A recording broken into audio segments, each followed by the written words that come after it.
ರಾಷ್ಟ್ರೀಯ ಆಹಾರ ಭದ್ರತಾ ಕಾಯ್ದೆ ಜನಸಾಮಾನ್ಯರಿಗೆ ಅನುಕೂಲವಾಗಿದ್ದು, ಕೋಲಾರದ ಅಣ್ಣೆಹಳ್ಳಿ ಗ್ರಾಮದಲ್ಲಿ ಪ್ರತಿ ವ್ಯಕ್ತಿಗೆ 10 ಕೆಜಿ ಪಡಿತರ ನೀಡುತ್ತಿರುವುದು ಜನರ ಸಂತಸಕ್ಕೆ ಕಾರಣವಾಗಿದೆ.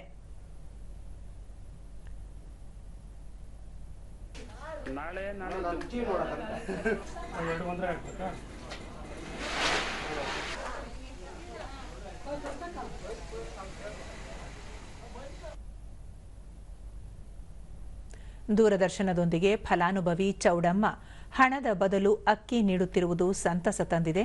ಪ್ರತಿ ವ್ಯಕ್ತಿಗೆ 10 ಕೆಜಿ ಅಕ್ಕಿ ನೀಡುತ್ತಿರುವುದರಿಂದ ಅನುಕೂಲವಾಗಿದೆ ಎಂದರು. ದುಡ್ಡು ಕೊಡುವಾಗ ನಮ್ಗೆ ಬಾಧೆ ಇತ್ತು, ತಗೊಂಬರಕ್ಕೋ ಹೋಗೋಕ್ಕೋ ಬಾಧೆ ಇತ್ತು.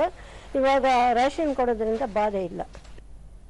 ಮತ್ತೊಬ್ಬ ಫಲಾನುಭವಿ ಗಣೇಶ್, ಪಡಿತರ ಚೀಟಿದಾರರಿಗೆ ಅಕ್ಕಿ ಜೊತೆ ರಾಗಿ ಕೂಡ ನೀಡಲಾಗುತ್ತಿದೆ. ಇದರಿಂದ ಜನರಿಗೆ ಸಾಕಷ್ಟು ನೆರವಾಗಿದೆ ಎಂದು ಹೇಳಿದರು.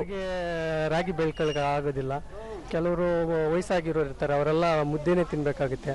ಹಾಗಾಗಿ ಸರ್ಕಾರ ಕೈಗೊಂಡಿರೋ ಈ ಗರೀಬಿ ಹಠಾವೋ ಯೋಜನೆ ತುಂಬ ಉಪಯುಕ್ತವಾಗಿದೆ. ಇದನ್ನೇ ಮುಂದುವರಿಸಬೇಕಂತೇಳಿ ನಮ್ಮ ಅಭಿಪ್ರಾಯ.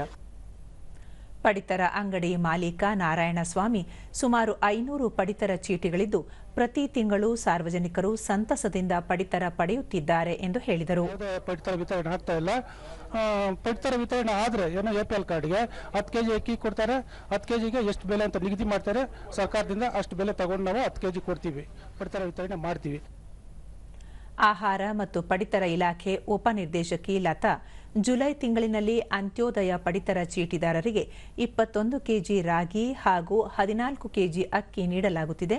ರಾಷ್ಟ್ರೀಯ ಆಹಾರ ಭದ್ರತಾ ಕಾಯ್ದೆ NFSA ಯೋಜನೆ ಹಾಗೂ ಅನ್ನಭಾಗ್ಯ ಯೋಜನೆ ಅಡಿಯಲ್ಲಿ ಪ್ರತಿ ವ್ಯಕ್ತಿಗೆ 10 ಕೆಜಿ ಅಕ್ಕಿ ನೀಡಲಾಗಿದೆ. ಇದರಿಂದಾಗಿ ಸಾರ್ವಜನಿಕರು ನೆಮ್ಮದಿ ಜೀವನ ನಡೆಸಲು ಸಹಕಾರಿಯಾಗಿದೆ ಎಂದರು.